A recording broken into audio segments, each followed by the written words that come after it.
উত্তর চব্বিশ পরগনার হাবড়ায় বাংলাদেশি অনুপ্রবেশকারী ফের গ্রেফতার। দুই বাংলাদেশি অনুপ্রবেশকারী মহিলাকে গ্রেফতার করেছে পুলিশ এবং এরই পাশাপাশি তাদের আশ্রয় দেওয়ার অভিযোগে আরও একজনকে গ্রেফতার করা হয়েছে। এই দুই মহিলার থেকে আধার কার্ড পর্যন্ত উদ্ধার হয়েছে। উত্তর চব্বিশ পরগনায় সীমান্ত দিয়ে অনুপ্রবেশ করছেন বাংলাদেশিরা, এই অভিযোগ সামনে আসে এবং এই অভিযোগ সামনে আসার পর আরও দুজন গ্রেফতার হয়েছে রাজ্য পুলিশের হাতে। দুই বাংলাদেশি মহিলাকে গ্রেফতার করা হয়েছে এবং তাদের আশ্রয় দেওয়ার অভিযোগে ধৃত এক।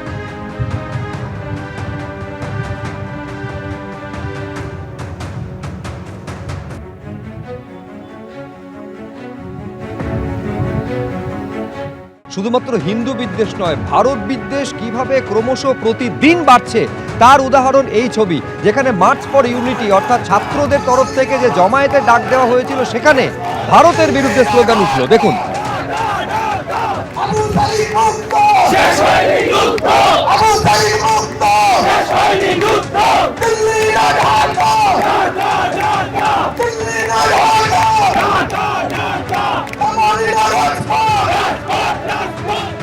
ওনারা তো সবসময় এই সমস্ত ডাকগুলো দেয়, দিল্লি দখল করবে, কলকাতা দখল করবে, ওইটা করবে, সেটা করবে, কত কথা বলেছে, কিন্তু করা এত সহজ না। নতুন বাংলাদেশ যদি করার ডাক দেয়, কনস্টিটিউশন কোথায়? কনস্টিটিউশন এখন আছে, এখন তো অ্যাব্রোগেট হয়নি এই কনস্টিটিউশন। এই কনস্টিটিউশন থাকাকালীন সময়ে ওনারা তো কিছুই করতে পারেন না। আর নতুন গভর্নমেন্ট, এটা তো নতুন গভর্নমেন্ট না, আমি মনে করি it is not elected government, এটা একটা ইন্টারিম গভর্নমেন্ট। আর ইন্টারিম গভর্নমেন্ট এটা করতে পারে না as per law, there is no ল।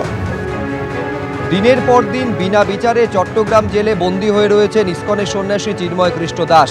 এই হিন্দুদের ওপর অত্যাচার এবং নির্যাতন যেন বন্ধ হয়, নতুন বছরে তার যেন পুনরাবৃত্তি না হয়, এই আবেদনকে সামনে রেখে প্রার্থনার আয়োজন করেছিল আজ ইসকন কলকাতা শাখা।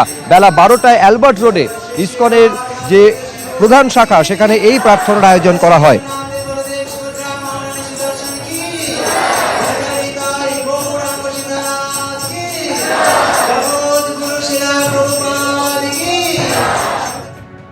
যে ওখানের যে সনাতনী জোট আছে বাংলাদেশে, ওরা জানিয়েছে কি চিন্ময় কৃষ্ণ বাবুর শরীর খারাপ, ওনাকে হসপিটালেও নিয়ে যাওয়া হয়। তো ওনার স্বাস্থ্য নিয়ে আমি নিজে অনেক চিন্তিত, কেন কি আমরা জানি কি 25 নভেম্বরকে যখন ওনাকে গ্রেফতার করা হয়েছিল, তার আই থিঙ্ক 2 দিন পরে, 2 या 3 দিন পরে যখন এক ব্রহ্মচারী, অন্য ব্রহ্মচারী ওনার ওষুধ দিয়ে জেল থেকে ফিরছিল, ওকেও গ্রেফতার করা নেওয়া হয়েছিল।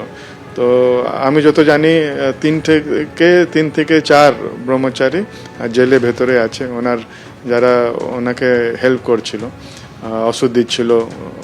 তো এটা খুব কি বলবো, আমার কাছে কিছু ওয়ার্ড নেই। এটা চিন্তা হচ্ছে কি জেলে উনি কিরকম ওষুধ পাচ্ছেন কি পাচ্ছেন না, কেন কি যারা নিয়ে যাচ্ছিল ওদেরকেও আটক করা হয়েছে। আমরা এটাও জানি না কি কি অপরাধে ওদেরকে গ্রেফতার করা হয়েছে।